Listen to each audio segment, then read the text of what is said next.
The next guy that we have coming up, this is pretty fucking cool. Because a lot of people thought that he was dead. I'm not making that up. That's true. Turns out he almost did die. He was the first person here tonight. For the first time in my life, or at least in like 8 months, I was the first person here actually. And I saw this asshole not know how to back out of a handicap parking spot. And then I realized, oh no, he's just parking in the regular handicap spot. And then this gentleman got out of his car and I was like, he could have stayed there. Everybody give it up for the injured but healing, the spotlight of the night, Mr. Arizona Lou.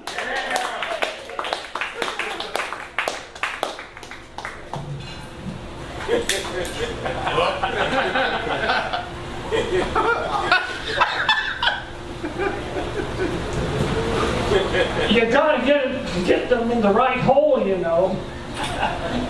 Hey, I haven't been here for 5 months. I can't believe it's been that long that I missed you guys. I was down in the Dominican Republic, kiteboarding and doing comedy. I decided I would become an international comedian. Well, after cabaret, doing comedy there, I was an international flop. Coming back to Sky Harbor with that in mind in my hand, I felt real good about life. Like, well, my ego was soaring like a bulldozer. I was in the Dominican Republic for kiteboarding and comedy. I had 3 weeks of good kiteboarding, and then I decided I would do something dangerous like stand-up paddleboarding. I paddled to isolated beach and was standing in about knee-deep water with little tiny waves coming in. But a wave came and was going to take the board away from me and throw it up on the beach. Well, I says, I can win this bout with Mother Nature. So I grabbed a little loop of rope at the back of the board and held on real tight. Well, a wave came and flipped the board over, wrapped the rope around my fingers, and then hit the board broadsided and jerked it. I won! I still had the board with me. Although not all in my hand.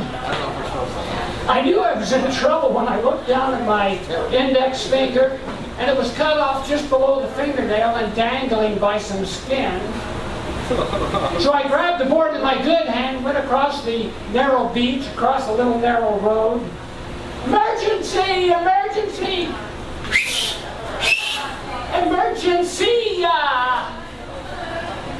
The only person around was a security guard sitting in the chair at the big White House, and he didn't seem to be interested in getting out of his chair.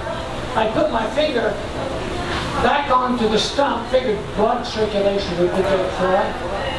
So as he sat there in his chair, I put my finger back into the dangle mode. Yeah! Well, he got out of his chair and moseyed over, agreed to put my board where would be safe. Well, then I had to hitchhike into town. First car passed me up.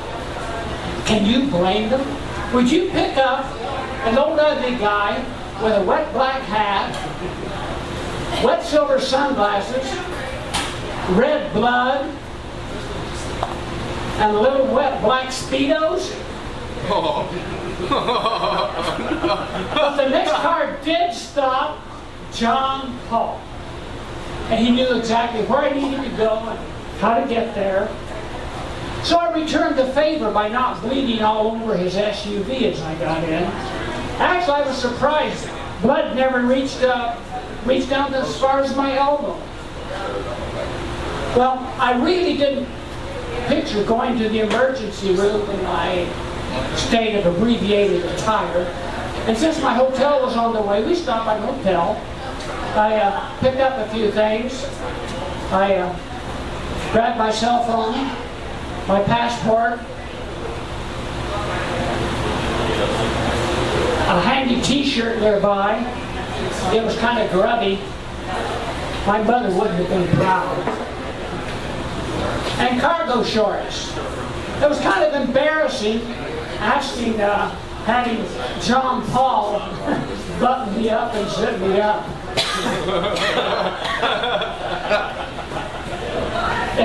It turned into picturing that, I can tell. It turned out, and I didn't know that it would be 3-hour wait at the hospital before they could actually do something with my hand. And if I had known that, I would have picked up some more things at the hotel. I would have picked up a charger for my cell phone. I would have put on a clean t-shirt. And instead of putting my cargo shorts over my wet swim trunks, I would have put on clean, dry underwear.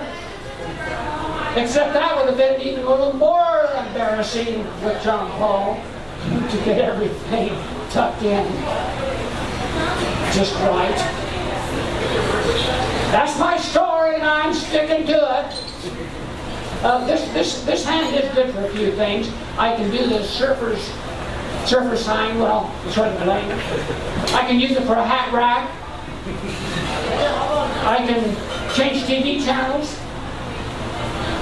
But unfortunately, I can't engage in my favorite evening activity at home, what I do with my right hand.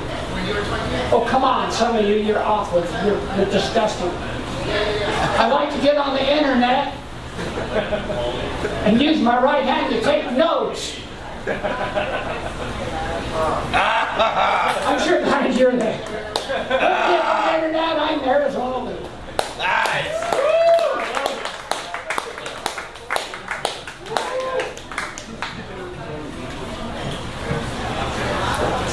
The one thing that is a constant in this show is that we have the shittiest mic stand in all of Arizona. So there's that. As Arizona Lou recounted how nobody was picking him up and how he understood, I was like, I don't get it. Why would you not help out an older gentleman that's obviously bleeding and in need of assistance? And then he said that he was wearing a small black Speedo. And I was like, nobody's fucking helping you, Lou. You should have died. You should have fucking died. Turns out the one thing John Paul wanted you to do was put on some clean underwear. No, but first shower. First shower. The security guard wasn't lazy. He's just like, no, if he's in trouble, he'll whistle for real. You know? You always want to get it in the right hole. I do, actually. I always do. I just pretend like it was an accident. Yeah. That's a joke about putting it in the butt on accident. That's what that joke was about. I was in the Dominican Republic just finger blasting minors. That's where I thought that was going. I wasn't dead, I was just running from the law. Do you know that 18 is 18 everywhere? That's crazy. Anyway, I'm Arizona's most wanted comic, Arizona Lou. My right hand is my finger blasting hand. I'm just joking. I don't need the internet. I got memories. Dominican Republic, Arizona Lou.